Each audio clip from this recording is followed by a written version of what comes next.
नमस्कार, आपने देखना शुरू कर दिया है निगाह इंडिया न्यूज। मैं हूं नितिन द्विवेदी। अब वक्त हो चला है दिन भर की बड़ी खबरों का। दिन भर की खबरों में आज हम चर्चा करेंगे।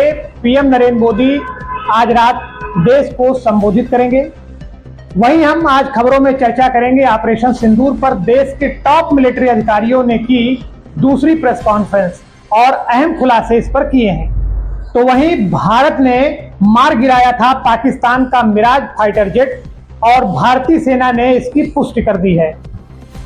तो आज की खबरों में हम बात करेंगे उन तमाम मुद्दों पर जो आज दिन की बड़ी खबरें हैं।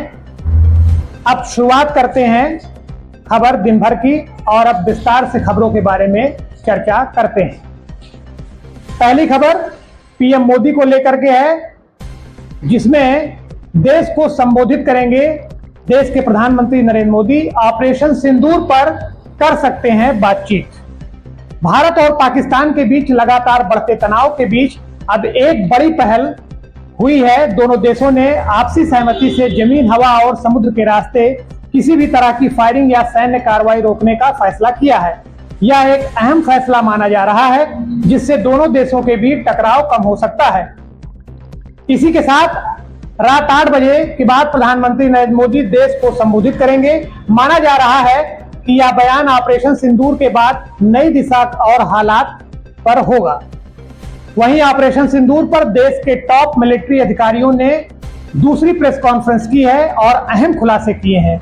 भारतीय सेना, नौसेना और वायुसेना के डीजीएमओ ने सोमवार दोपहर 2:30 बजे ऑपरेशन सिंदूर को लेकर दूसरी प्रेस कॉन्फ्रेंस की। इस दौरान उन्होंने बताया कि पाकिस्तान के खिलाफ किस तरह से कार्रवाई की गई और किन ठिकानों पर हमले हुए। थल सेना के लेफ्टिनेंट जनरल राजीव घई, वायुसेना के एयर मार्शल ए.के. भारती और नौसेना के वाइस एडमिरल एन.एन. प्रमोद ने विस्तार से जानकारी दी।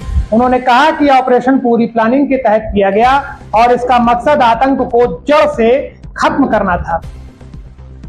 वहीं भारत ने मार गिराया था पाकिस्तान का मिराज फाइटर जेट। जी हां, भारतीय सेना ने पुष्टि की है कि ऑपरेशन सिंदूर के दौरान पाकिस्तान का एक मिराज फाइटर जेट मार गिराया गया। प्रेस कॉन्फ्रेंस से पहले सेना ने इस जेट के मलबे का वीडियो भी दिखाया, जो भारत की एयर डिफेंस की बड़ी सफलता मानी जा रही है। यह हमला जम्मू कश्मीर के पहलगाम में हुए 22 अप्रैल के आतंकी हमले के जवाब में किया गया, जिसमें 26 लोगों की मौत हो गई थी।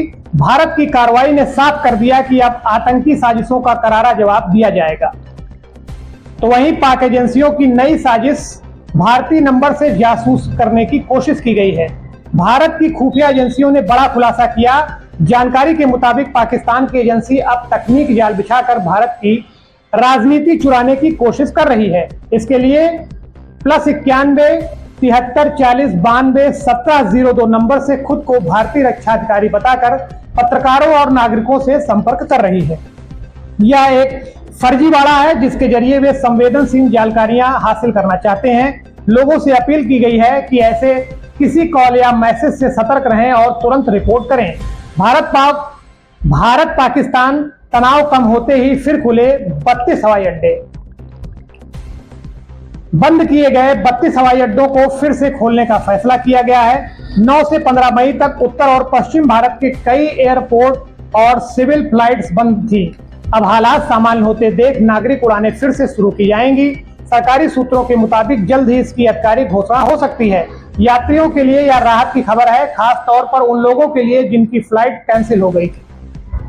वहीं सीज फायर के बाद सप्ताह की शुरुआत शेयर बाजार के लिए जबरदस्त रही। सेंसेक्स 1900 अंक से उछला है और निफ्टी भी 2.5% चढ़ गया। इसका सीधा असर ऑपरेशन सिंदूर की कामयाबी और भारत पाक तनाव कम होने पर देखा गया। बाजार में पीएसक्यू, बैंक, आईटी और ऑटो सेक्टर में जबरदस्त खरीदारी देखने को मिली। निवेशकों को अब भारत की सैन्य और राजनीतिक ताकत पर भरोसा बढ़ा है, जिसका असर आर्थिक मोर्चे पर भी साफ दिख रहा है। सोशल मीडिया पर वायरल हो रहे उस वीडियो की असलियत सामने आ गई है, जिसमें ताजमहल को जलते हुए दिखाया गया था। कुछ लोग दावा कर रहे थे कि पाकिस्तान ने ताजमहल पर हमला किया, लेकिन आगरा पुलिस ने जांच के बाद साफ किया है कि यह वीडियो पूरी तरह फेक है और आर्टिफिशियल इंटेलिजेंस AI से बनाया गया है। पुलिस ने लोगों से अपील की है कि ऐसे भ्रामक कंटेंट को शेयर ना करें और अफवाहों से दूर रहें। तो अगली खबर, दिल्ली में आम लोगों की जेब पर बढ़ेगा बोझ, बिजली बिलों में होगी 7 से 10% की बढ़ोतरी। दिल्ली के लोगों को गर्मियों में झटका लग सकता है। बिजली वितरण कंपनियों ने पीपीएसी यानी पावर परचेस एडजस्टमेंट कास्ट बढ़ा दिया है, जिससे मई जून के महीने में बिल 7 से 10% तक बढ़ सकते हैं। अधिकारियों ने बताया कि यह बढ़ोतरी कोयला और गैस जैसी ईंधन लागत में बढ़ोतरी की वजह से हो रही है, यानी अब बिजली की सप्लाई महंगी हो रही है और इसका सीधा असर आम लोगों की जेब पर पड़ने वाला है। तो वहीं क्रिकेट जगत से बड़ी खबर सामने निकल करके सामने आई, जहां पर विराट कोहली का टेस्ट क्रिकेट से संन्यास, वहीं उनके फैंस काफी भावुक हो गए। भारतीय क्रिकेट के चमकते सितारे विराट कोहली ने टेस्ट क्रिकेट से संन्यास लेने का ऐलान किया है। इंस्टाग्राम पर भावुक पोस्ट करते हुए उन्होंने कहा कि इस फॉर्मेट में उन्हें बहुत कुछ सिखाया है। कोहली ने 113 टेस्ट खेले, जिसमें 29 शतक और 8,848 रन बनाए। इंग्लैंड दौरे से पहले उनके इस फैसले से टीम को बड़ा झटका लगा है। फैंस भी इस खबर से बेहद भावुक हैं, क्योंकि विराट का टेस्ट कैरियर भारतीय क्रिकेट का सुनहरा अध्याय रहा है। तो वहीं रजनीकांत ने मोदी और सेना की जमकर तारीफ की है, कहा बहादुरी को सलाम। सुपरस्टार रजनीकांत ने ऑपरेशन सिंदूर पर प्रतिक्रिया देते हुए भारतीय सेना और प्रधानमंत्री नरेंद्र मोदी की जमकर तारीफ की।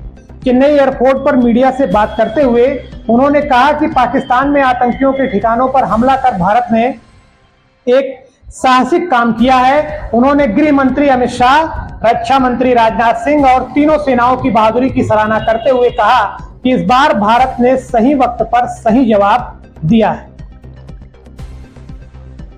तो आज के इस खबर में फिलहाल इतना ही। मिलते हैं अगले वीडियो में, तब तक के लिए जय हिंद, नमस्कार।